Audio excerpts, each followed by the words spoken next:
Motion under inverse square law. এক্ষেত্রে law of ফোর্সটা বলে দেওয়া রয়েছে F equal to mu by R square. তাহলে এখান থেকে আমাদের ভি স্কোয়ারের রাশিমালাটা বার করতে হবে। ভি স্কোয়ারের মানটা কখন কি হবে। এখানে তিন রকমের কণিক হতে পারে, এলিপস, প্যারাবোলা এবং হাইপারবোলা।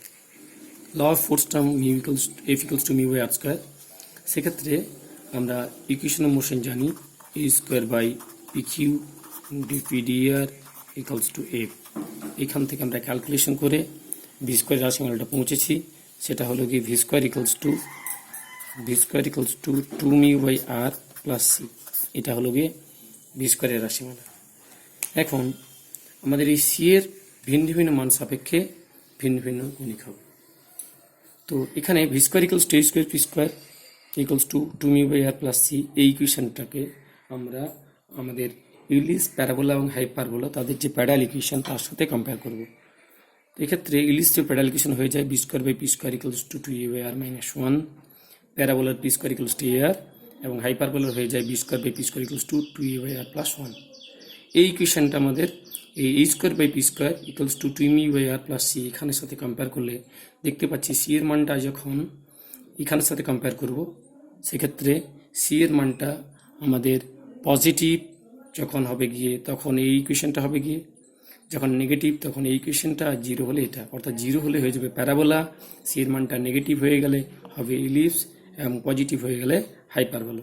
তাহলে প্রাথমিকভাবে আমরা কন্ডিশন পেলাম গিয়ে সিটা যদি নেগেটিভ, জিরো বা পজিটিভ হয়ে যায়, সেক্ষেত্রে নেগেটিভ হলে ইলিপস, জিরো হলে প্যারাবোলা এবং পজিটিভ হলে হাইপারবোলা। তৃতীয় প্রশ্ন হলো কি যদি ভি স্কোয়ারের সাথে সম্পৃক্ত বলা হয়, অর্থাৎ ভি স্কোয়ার রাশিমালাটা কী হবে।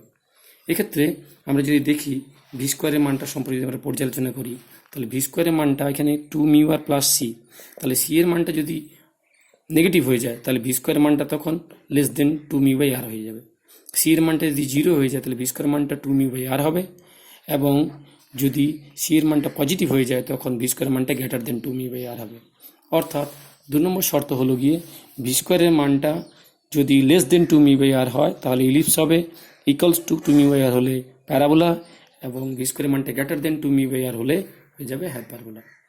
প্রশ্ন যদি এরকম থেকে থাকে কোন শর্তে আমাদের এটা ইলিপস হবে, সেক্ষেত্রে V square less than two mu by R. এরপরের প্রশ্ন হলো কি রাশিমালাগুলো কী হবে, ভ্যালোসিটি রাশিমালা কী হবে। অর্থাৎ বলে দেওয়া রয়েছে কারটা হচ্ছে কি ইলিপস, সেক্ষেত্রে যে ফোর্সটা মিউ বাই আর স্কোয়ার ফোর্সের ক্রিয়ায় যদি আমাদের পাথটা ইলিপস হয়ে যায় তাহলে তার ভ্যালোসিটির রাশিমালা কী হবে।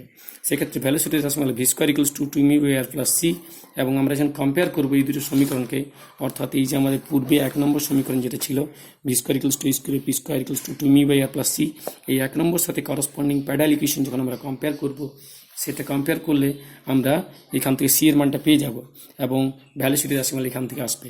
তাহলে ইলিপসের ক্ষেত্রে ভ্যালোসিটির মান হয়ে যাবে V square equals to two mu into two by R minus one by A. এটি একটা গুরুত্বপূর্ণ রেজাল্ট। ভি স্কোয়ারের মানটা হয়ে যাবে ইলিপসের ক্ষেত্রে V square equals to mu into two by R minus one by A. এটা হয়ে যাচ্ছে ইলিপসের জন্য ভি স্কোয়ার রাশিমালা। এর সাথে সাথে যদি পিরিয়ডিক টাইম টি যদি হয়ে যায়, তো পিরিয়ডিক টাইম টি হয়ে গেলে তার রাশিমালাটাও গুরুত্বপূর্ণ। এটা হয়ে যাচ্ছে টু পাই এবি, কারণ টোটাল এরিয়াটা হয়ে যায় ইলিপসের, টোটাল ক্ষেত্রফলটা ইলিপসের ক্ষেত্রফল হয়ে যায় আমাদের পাই এবি হয়ে যায় ইলিপসের ক্ষেত্রফল। তো সেক্ষেত্রে আমরা যদি এখান থেকে পেয়ে যাই টি এর মানটা হয়ে যাবে two pi AB by root of mu into B square by A, অর্থাৎ two pi by root mu into A power 3/2, অর্থাৎ টাইম পিরিয়ডের যে রাশিমালা টি হয়ে যায় two pi by root mu into A power 3/2। এটা ছিল ইলিপসের ক্ষেত্রে। এরপর আমরা চলে আসবো প্যারাবোলার ক্ষেত্রে। প্যারাবোলার ক্ষেত্রে আমরা দেখেছিলাম ভ্যালোসিটির রাশিমালাটা হয়ে যাবে সিটা জিরো ছিল, তাই বি স্কোয়ার মানটা two mu by R.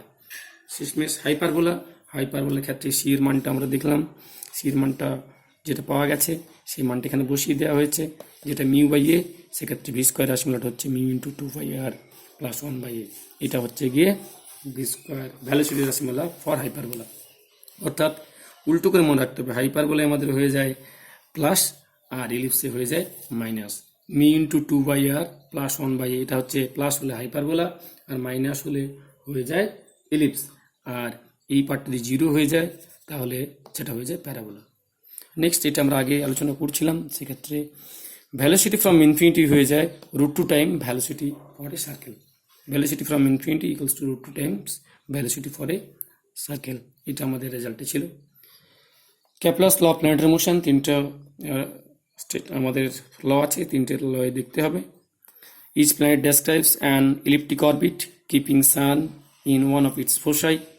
The radius vector drawn from the sun to the planet sweeps out equal areas and equal interval, that is rate of description of sectoral area traced out by the radius vector drawn from the sun to the planet is constant. And finally, the square of the periodic time of the planet's revolution is proportional to the cube of the mean distance from the sun, অর্থাৎ t square proportional to a cube.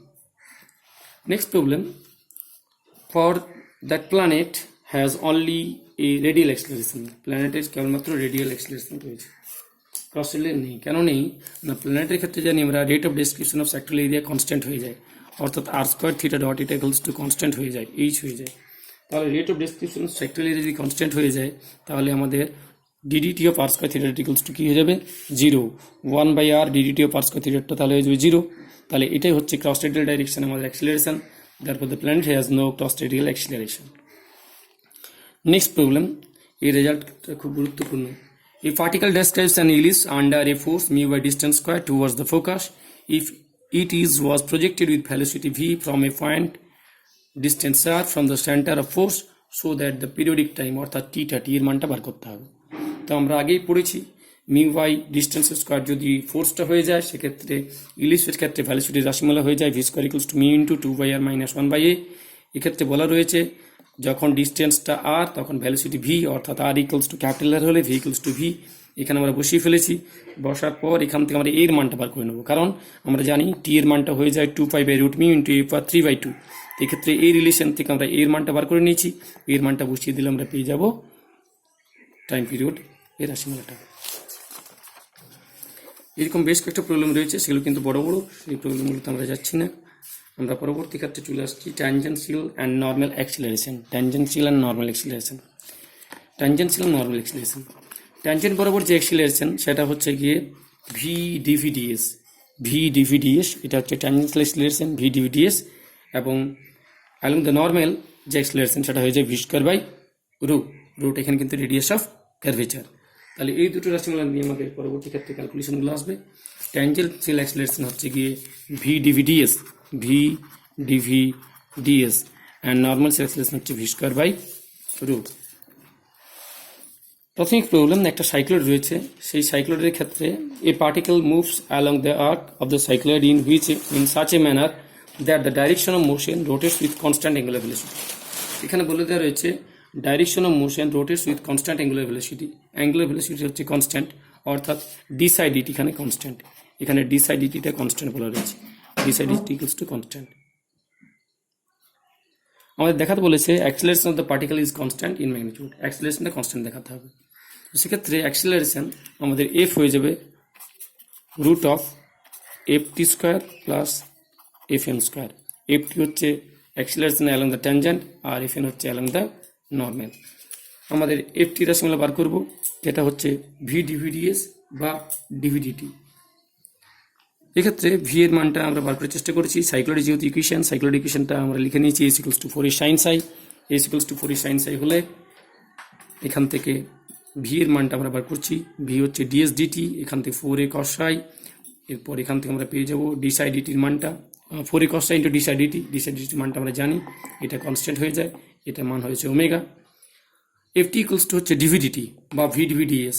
তো ডিভিডিটি এখান থেকে V এর মান আমাদের জানা রয়েছে, V এর মানটা হচ্ছে 4a ওমেগা cos সাই, এটাকে টি এর সাবকে ডিফারেন্স করলে হয়ে যাবে cos সাই ডিফারেন্স মাইনাস সাইন সাই, এবং ডি সাই ডিটি ওমেগা। একই রকমভাবে V square by rho equal to DS by D psi হয়, ডিএস ডি সাই হচ্ছে রো। তো ডিএস ডি সাই বসালে এই মানটা এসেছে, এফ টি এফ এর মান আমরা এখানে বসিয়ে দিলে রেজাল্ট আসছে 4a omega square. Next problem, a particle moves in a curve so that its tangential and normal acceleration are equal, অর্থাৎ এফ টি আর এফ এন সমান, and the tangent rotates with constant angular velocity, অর্থাৎ এক্ষেত্রেও বলা রয়েছে D psi ডিটিটা constant. So that the equation of the পাথটা আমাদের দেখাতে হবে এটা হয়। তো এইসব প্রবলেমের ক্ষেত্রে এগুলো আমাদের একটু খেয়াল রাখলে সুবিধা হয়, তাহলে এটি ক্যালকুলেশন অনেকটা বেড়ে যাবে। এক্ষেত্রে এফ টি এফ এন সমান বলা রয়েছে, তাহলে এখান থেকে আমরা যদি এফ টি এফ এন সমান করে দিই, অর্থাৎ D V D T equals to V square by rho বা V D V D S equals to V square by rho, এই রোটাকে চেঞ্জ করে নেওয়া হয়েছে, rho equal to DS by D S, তাহলে এখান থেকে আমরা ক্যালকুলেশন করে V equals to C per psi পেয়েছি। নাও আমাদের পাথটা চাই, পাথ মানে এস এবং সাইয়ের মধ্যে সম্পর্ক। তো এক্ষেত্রে পাথটা শেষমেশ বেরিয়ে এসেছে S equals to A E power Sai plus B. এখানে মাঝে কিছু ক্যালকুলেশন রয়েছে। নেক্সট আরেকটি গুরুত্বপূর্ণ problem, a point moves in a plane in such a manner that the tangent and normal acceleration, tangential and normal acceleration are always equal and the velocity varies as এটা, অর্থাৎ acceleration দুটো equal দেওয়া রয়েছে এবং ভ্যালোসিটিটা varies as দেওয়া রয়েছে। এটা আমাদের বার করতে বলা হয়েছে পাথটা। তো সেক্ষেত্রে velocity V proportional to E power tan inverse H by E, এখানে আমরা ভ্যারিজেসটা তোলার জন্য এটা কনস্ট্যান্ট দিয়ে গুণ করেছি, এটা নন জিরো কনস্ট্যান্ট। লগ নিয়ে নেওয়া হয়েছে যেহেতু পাওয়ারে রয়েছে ভ্যারিয়েবল, লগ নেওয়ার পর এটা ডিফারেন্সিয়েশন করা হয়েছে, ডিফারেন্সিয়েশন করার পর এই রেজাল্ট আমাদের থাকলো। এখানে আরও বলে দেওয়া রয়েছে এফ টি আর এফ এন সমান, সেখান থেকে ক্যালকুলেশন করে D V by V equals to D psi পাওয়া গেছে। 1 এবং 2 এই দুটো থেকে আমরা যদি ক্যালকুলেশনটা করি সেক্ষেত্রে আমাদের পাথটা আসছে S equals to E into tan of psi plus A, which is the required path. তাহলে এখানে আমরা পাথটা পেয়ে গেলাম। তাহলে এই যে দুটি প্রবলেম, সেক্ষেত্রে আমাদের সরাসরি এফ টি এবং এফ এন এর রাশিগুলো গুরুত্বপূর্ণ। নেক্সট প্রবলেম, ট্যানজেন্সিয়াল এবং নর্মাল অ্যাক্সিলারেশন যেগুলো রয়েছে সেটাকে আরেকটা ভিন্ন ভঙ্গিতে লেখা হয়েছে। সেটা হচ্ছে গিয়ে এফ টি ইকুয়ালস টু ডিভিডিটি, এটা ডিডিটি অফ ভি লেখা যায়, আবার ভিটা হচ্ছে ডিএস ডিটি, ডিএস ডিটিটাকে ভেঙে দেওয়া হয়েছে D psi DT into DS D psi into D psi DT. এখন ডিসাই ডিটি যেটা এটা এবং ডিএস ডিসাই, এর মধ্যে ডিএস ডিসাইটা হয়ে যায় রো, তাহলে D S D psi equals to rho হলো গিয়ে ডিএস ডিসাই এটা রো, আর D psi D T equal to psi dot, তাহলে D D T of rho psi dot. একইরকমভাবে এফ এন ইকুয়ালস টু হচ্ছে গিয়ে V square by rho, V হচ্ছে ডিএস ডিটি, রোটা থাকলো, ডিএস ডিটিটাকে D S D psi into D psi DT. এখন ডিএস ডিসাই এটা হচ্ছে গিয়ে রো, আর ডিসাই ডিটিটা হচ্ছে সাই ডট, তাহলে রো ইন্টু সাই ডট স্কোয়ার, তাহলে এটা রো স্কোয়ার হবে, নিচে একটা রো রয়েছে, রো স্কোয়ার রো ক্যান্সেল হয়ে যাবে, রো ইন্টু সাই ডট স্কোয়ার হয়ে যাবে। Next, prove that the angular acceleration of the direction of motion psi of a point making in a plane is এটা, অর্থাৎ আমাদের যে রাশিমালাটা ছিল সেখানে আমাদের ডিসাইডিটির মানটা আমরা বার করছি এবং সেক্ষেত্রে ডি টু সাই ডি টু বার করতে হবে। তো সেক্ষেত্রে যে অ্যাক্সিলারেশনটা আসছে এই আকারে একটা রাশিমালা আসবে, সেই ক্যালকুলেশনটা আমাদের হয়ে গেলে এর রেজাল্টটা চলে আসবে। আমরা আগে করলাম D psi D T equal to D psi D S D T, এখন D psi D S equals to rho হয়ে যায়, D S D psi equals to rho হয়ে যায়, তার উল্টোটা রয়েছে এখানে D S D psi equals to rho, তাই 1 বাই রো, আর D S D T equals to V. তাহলে এরপর আবার যখন আবার ডিফারেন্সিয়েশন করবো তাহলে D D T of V by rho, এই ডিডিটাকে আমরা ডিএস তাহলে ডিএস ডিটি করতে হবে। এখন ভি এর সাপেক্ষে ডিফারেন্সিয়েশন করলে 1 by rho D V D S minus V square by rho square D rho D S into V. এরপর এটাকে আমাদের ভি দ্বিগুণ করে দেওয়া হয়েছে, তাহলে আমাদের প্রয়োজনীয় যে রেজাল্ট সেটা এসে গেছে।